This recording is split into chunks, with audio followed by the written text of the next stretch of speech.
Hey everyone, welcome back. Today's topic might ruffle a few feathers, but if you've been doing all the rituals, all the astrology, all the manifestation techniques, and you're still stuck, you need to hear this. What the heck is a permission slip in manifestation? Let's take a look at what's really going on. A permission slip is anything that gives you internal approval to become the version of you who already has what you want. It could be a candle, a crystal, a specific set of affirmations, even the moon phase. The object itself isn't magical.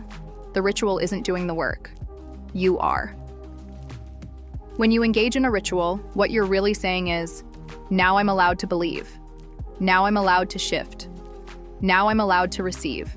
And because your focus is law, the universe mirrors that decision, not because the sage was strong enough, but because you were finally willing to say yes.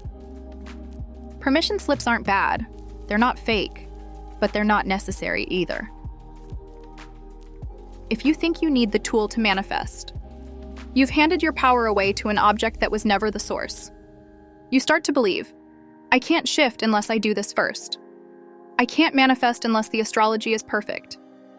I can't become her until I do this ritual.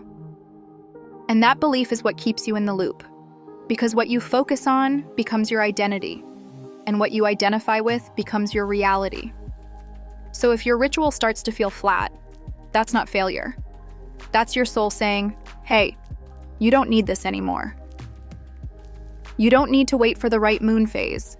You don't need to wait for your nervous system to be regulated. You don't need to wait for anything. The only thing you ever needed was your decision. And the moment you say, this version of me exists now, the mirror of reality begins to reflect it. Not because of the ritual, but because you stopped waiting for permission. No matter what path you're walking, what timeline you think you're on, or what question brought you here, you are the one experiencing it all. You are the awareness behind the story. You are the chooser, the creator, the I am. You don't have to wait for change. You don't have to earn what's already yours. You just have to remember. Because when you remember who you are, reality has no choice but to reflect it. And that's not the end of the journey. That's the return. To you, to truth, to now. See you in the next one.